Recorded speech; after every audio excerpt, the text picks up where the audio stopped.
Bonjour, bienvenue dans ce nouvel épisode de l'émission dédiée au burn-out du Club des Burn-outés et des Bienveilleurs. Bonjour Marc. Bonjour Christophe. Alors aujourd'hui, nous avons décidé de mettre en lumière le travail formidable des associations autour de burn-out. C'est la première fois qu'on va enregistrer un podcast là-dessus. Et pour cela, nous recevons Catherine, aujourd'hui de l'association SES Burn-out France. Bonjour Catherine. Bonjour Catherine. Bonjour Marc, bonjour Christophe. Alors, comme le disait Christophe, effectivement, c'est la première association que nous interviewons dans nos podcasts et on est très très heureux de t'avoir avec nous aujourd'hui. Alors, comme chaque début de podcast, c'est la question traditionnelle, je vais juste te demander, Catherine, qui es-tu et d'où viens-tu ? Alors, qui je suis ? Je suis Catherine, j'ai 55 ans. Je vis en couple depuis 11 ans avec un homme formidable.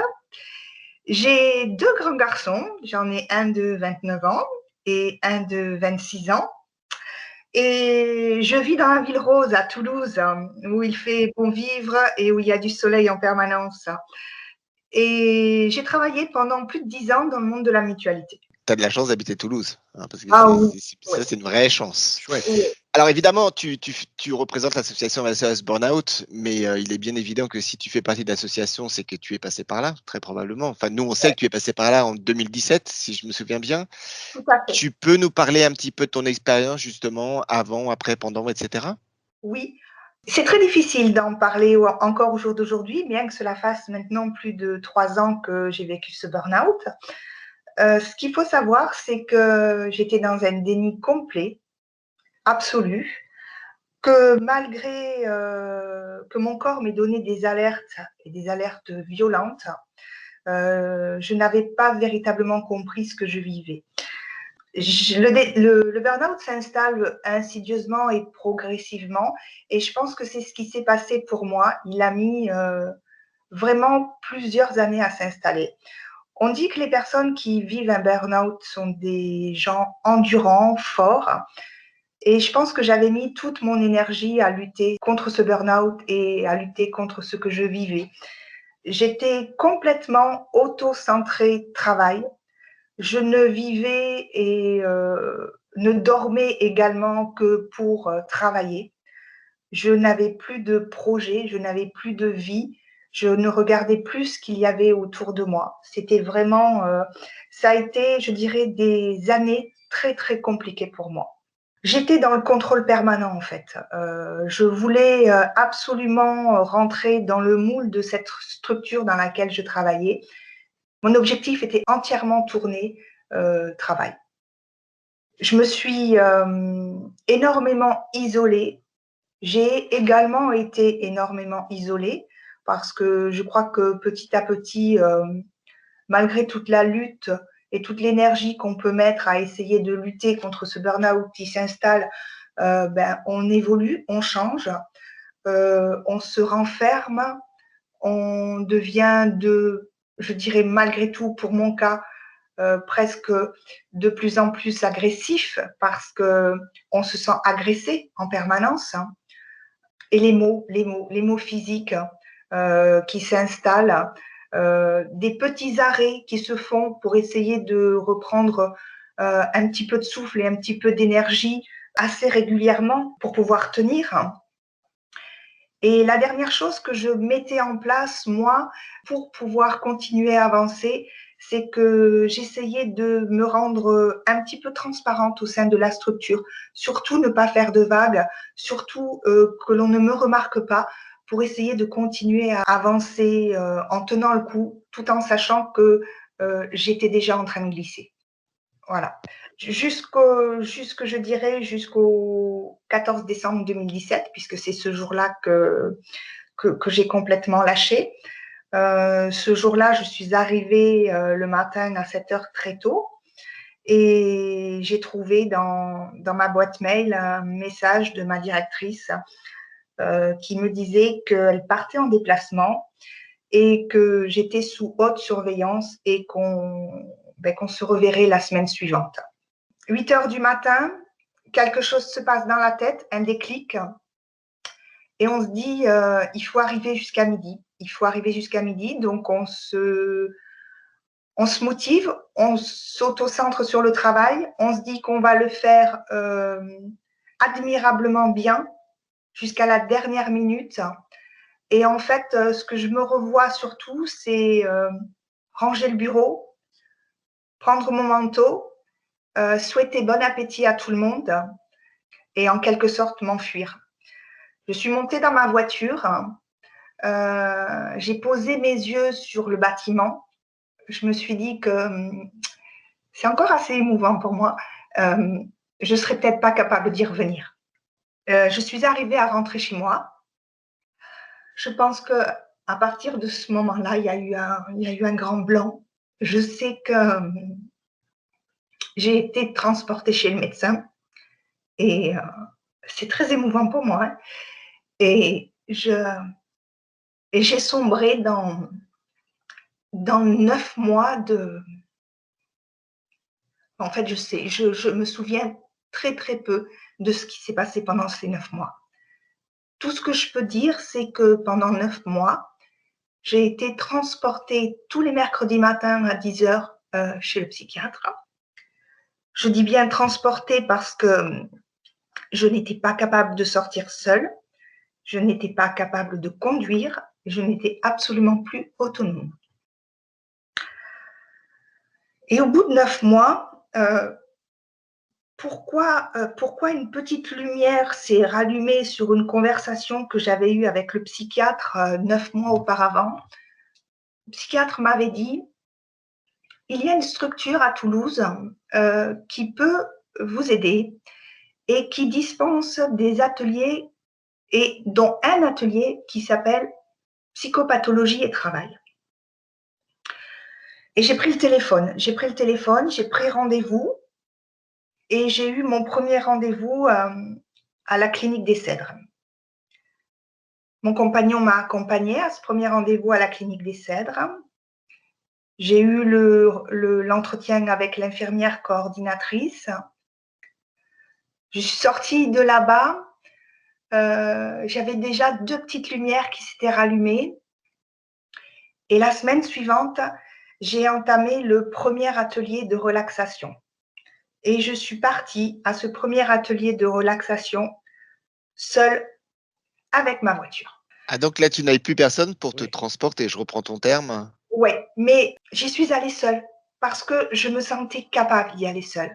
J'avais passé ces 9 mois à sursauter au moindre bruit, au moindre événement qui pouvait arriver dans mes journées. Et ce jour-là, un vendredi matin, puisque ces ateliers avaient lieu le vendredi matin, je suis partie seule et je me suis dit victoire. Et quand je suis arrivée à la clinique, je me suis dit qu'en fait, j'avais dépassé quelque chose et que la vie reprenait. Et que pour moi, je commençais à revoir la lumière du jour, à apprécier le bleu du ciel et les rayons du soleil. Et à partir de ce moment-là, je suis restée pendant 18 mois à la clinique des Cèdres de Cornebarieux. J'allais 2 à 3 demi-journées par semaine en clinique pour faire des ateliers, pour pouvoir apprendre à me reconstruire. J'allais chez le psychiatre toutes les semaines, j'allais chez le psychologue toutes les semaines. Donc, et au niveau de ces ateliers, il y avait quel type d'activité? C'était organisé comment? Alors, c'était des ateliers qui se passaient en demi-journée. Il y a à peu près une quarantaine d'ateliers qui sont dispensés à la clinique des Cèdres. On peut y retrouver de tout. On peut y retrouver des ateliers d'écriture. On peut y retrouver de l'art-thérapie. On retrouve un atelier mindfulness. Il y a des ateliers de sport, la confiance en soi, psychopathologie et travail. C'est vraiment des ateliers divers et variés qui tournent tous autour de la reconstruction pour chacun, personnel pour chacun. Et je peux dire que sans ces ateliers de groupe, sans la thérapie de groupe et sans la thérapie individuelle, je pense que je peux le dire vraiment, je pense que je ne serais pas là aujourd'hui. La thérapie individuelle avec un psychiatre et avec un psychologue est hyper importante, mais la thérapie de groupe avec l'effet miroir que cela peut apporter, est hyper complémentaire à une thérapie individuelle. Et je dirais, elle est nécessaire et elle doit aussi se faire parce qu'on ne se voit pas véritablement évoluer, nous. On est pris dans notre reconstruction, mais on voit les personnes avec qui nous faisons ces groupes et on les voit, eux, évoluer. Et si eux évoluent, forcément, nous, on évolue aussi, on change aussi et on se reconstruit aussi. Alors, en septembre 2019, tu as créé l'association SOS Burnout France. Je suppose que les ateliers et puis ce qui avait été mis en place pour t'aider t'a certainement aussi inspiré. Est-ce que tu peux nous raconter un petit peu la genèse de ce projet? Alors, à la base, nous étions 3 sur la création de cette association. On s'était rencontrés tous les 3, je dirais, sur les bancs de la clinique. Avec tout ce qui nous avait été proposé et avec tout ce qui nous a servi à nous reconstruire nous-mêmes, on a eu envie de pouvoir créer une structure qui puisse accueillir des personnes qui sont en burn-out, exclusivement en burn-out, hors d'un milieu hospitalier. Ce qu'il faut savoir, c'est qu'à Toulouse, à part le milieu hospitalier, il n'y a absolument rien pour soigner le burn-out. Donc, notre désir était créer une structure où on puisse recevoir les personnes en burn-out, effectivement, en se servant de toute la richesse que l'on avait pu recevoir à ces ateliers. C'est comme ça que nous est venue l'idée.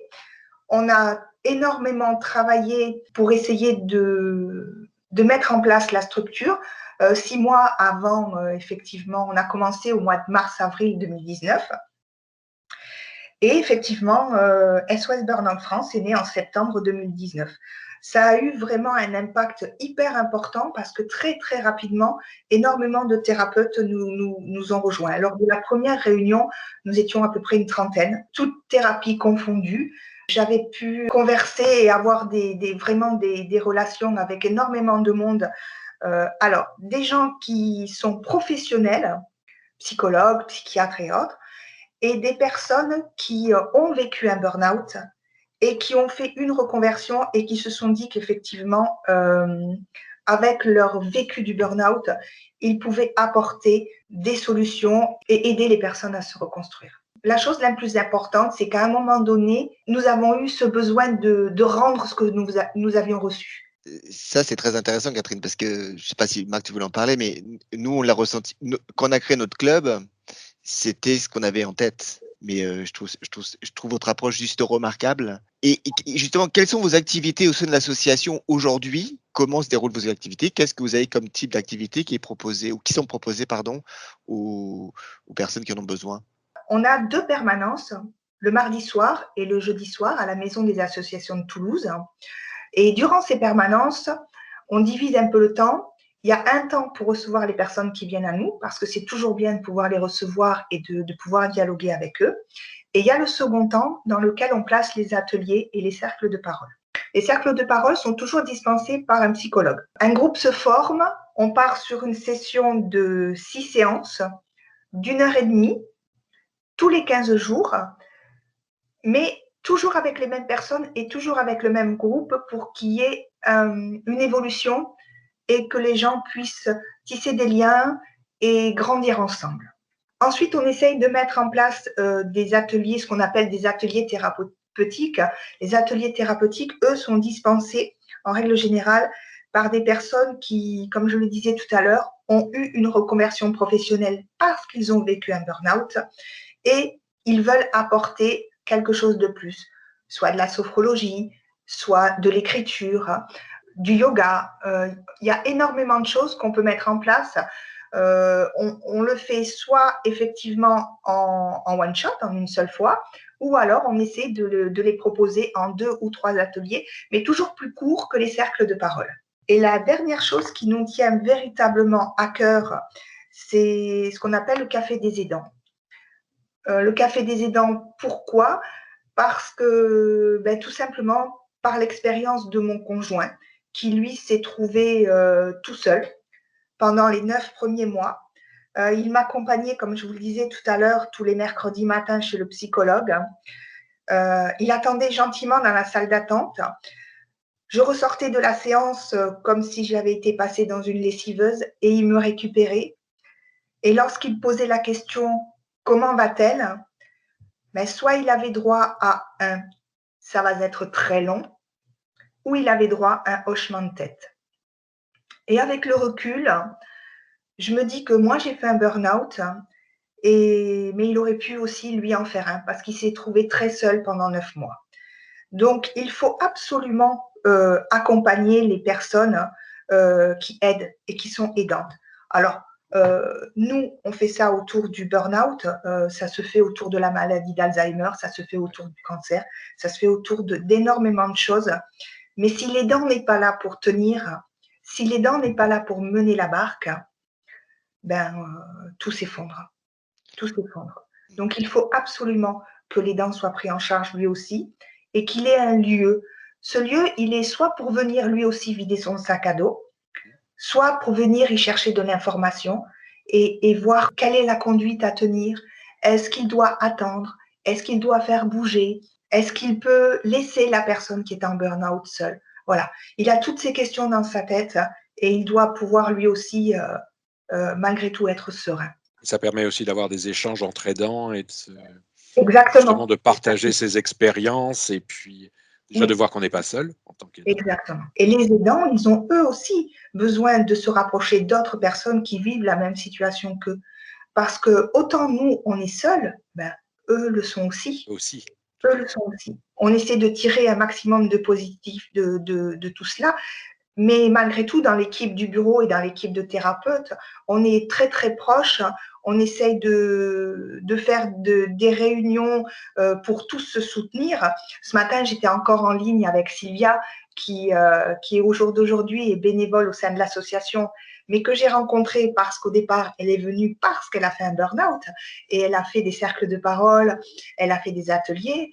Et elle en arrive au point de reconstruction aujourd'hui, ben, je peux dire qu'elle est passée de l'autre côté. Au jour d'aujourd'hui, elle est bénévole à l'association et on a un énorme soutien entre nous et véritablement, c'est vraiment une grande famille. Ah, puis ça doit être une grande satisfaction aussi de voir que quelqu'un que l'on a aidé s'en est sorti et finalement maintenant à nouveau passe de l'autre côté et va aider à son tour, etc. Tout à fait, tout à fait. Il y a vraiment des liens qui se créent. Et je dirais qu'il y a des liens qui se créent et qui sont même presque plus forts qu'un lien familial. J'ai fait un atelier à la Clinique des Cèdres qui était un atelier de théâtrothérapie. J'ai gardé des liens qui sont tellement forts avec toutes ces personnes. On ne va pas en clinique pour se trouver des amis, on va en clinique pour se reconstruire. Mais quand à la base, il y a un mal commun, je dirais, on en ressort toujours avec des liens qui sont vraiment très, très forts. Est-ce que justement, vous avez créé et tissé des relations privilégiées avec d'autres associations à travers la France, peut-être même à l'étranger, je ne sais pas, qui travaillent aussi sur ce sujet? Alors, en dehors de la France, j'ai pas pris de contact. Mais en France, j'essaye de véritablement tisser un maillage. C'est hyper important de ne pas rester seul. SOS Burnout France ne pourra pas aider tout le monde. Donc, il faut tout simplement créer un maillage. Je m'efforce de rechercher tous les jours des structures, des endroits où des personnes qui vivent un burn-out peuvent être accueillies. Et c'est vrai que j'ai véritablement commencé à avoir un super réseau, je dirais. Alors, je vais pouvoir en nommer quelques-unes, hein, mais j'ai les Burnettes qui sont à Bordeaux avec Anne-Sophie, qui œuvre, elle, pour le burn-out aussi. Et ce qu'il y a, c'est qu'on œuvre tous de façon différente. Chacun a sa méthode et je pense qu'on se complète bien. J'ai Élodie qui est en Bretagne avec le centre Magnolia à Guidel, avec qui je me suis rapprochée aussi. J'ai pris contact avec Pierre Simonin à Paris. J'ai pris contact également avec Laura Voyer, qui a elle aussi une page Facebook qui s'appelle Un cadeau mal emballé. Astrid Le Fur, Laurent Guinaudot, Sylvie Vanevielle. J'ai vraiment, j'ai essayé d'essayer de contacter un maximum de personnes pour qu'on puisse tous ensemble essayer d'œuvrer et de faire que si moi j'ai quelqu'un qui me contacte à Toulouse et qui a besoin d'être pris en charge, par exemple, dans les Hauts-de-France, je sais que je peux les renvoyer sur Astrid Le Fur. Voilà. Et qu'on puisse s'aider les uns les autres. Et je dirais même que samedi matin, je pars sur Marseille et je vais faire un petit crochet jusqu'à Aix-en-Provence parce que j'ai eu contact avec une jeune femme qui s'appelle Cécilia Mancé-Mistral et je pars à sa rencontre pour qu'on puisse voir ce qu'on peut faire ensemble. Voilà. C'est génial. Au niveau de l'association, aujourd'hui, quels sont vos prochains projets? On en a tellement des projets, tellement. Alors là, je ne sais pas si vous avez entendu parler du dernier bouquin qui est sorti, qui s'appelle « Je ne te pensais pas si fragile » et qui a été écrit par Kika Auteur. Le livre est sorti le 14 janvier et ce livre parle d'une jeune femme qui a fait un burn-out. Donc, nous avons pris contact avec elle et elle va faire un road trip France entière dans son combi. Et elle a l'intention d'installer son combi devant des librairies dans lesquelles son livre sera vendu.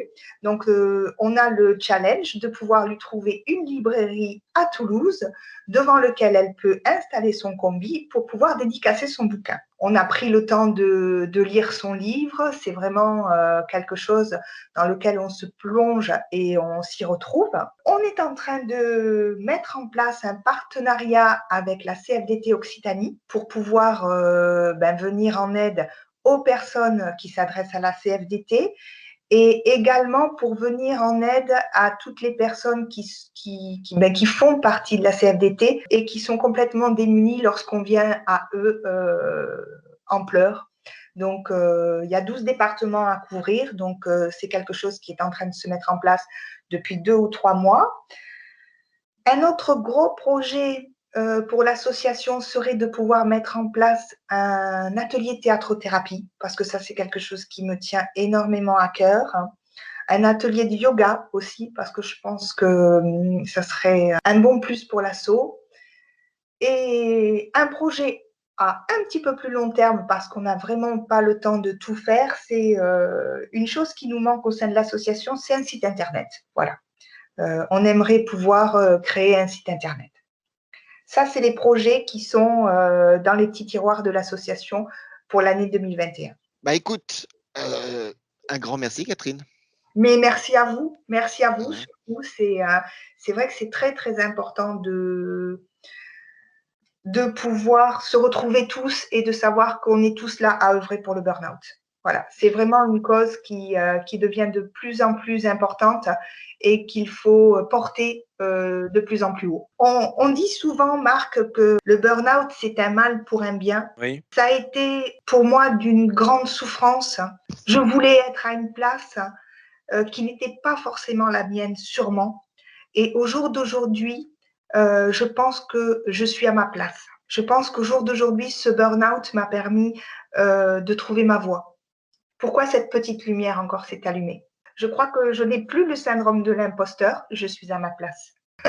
Eh bien, écoute, un grand merci à toi, Catherine. Merci à vous deux. Il faut absolument qu'on se retrouve autour d'un repas. Ah, alors. Mais oui. Non, alors, on n'a pas de minibus avec Marc. Non, mais moi, j'ai toujours rêvé d'avoir un combi Volkswagen. Moi aussi, Marc. On n'en a jamais parlé, mais moi aussi. Hein. Ah bon? Ah oui, ça fait longtemps, moi. Il faut qu'on s'en achète. Voilà, faudrait qu'on s'en achète un avec les sous du club. Alors, c'est-à-dire qu'on n'en a pas.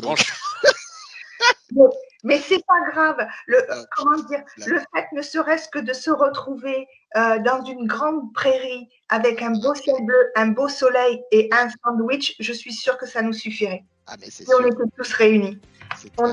On n'a pas besoin de grand-chose. Un grand merci et puis à très vite à Toulouse. Merci à vous, à très bientôt. Voilà, merci beaucoup. Merci. À plus, Marc. À plus, Christophe. Quant à nous, nous nous retrouverons bientôt pour un nouveau podcast sur la chaîne du Club des Burnoutés et des Bienveilleurs.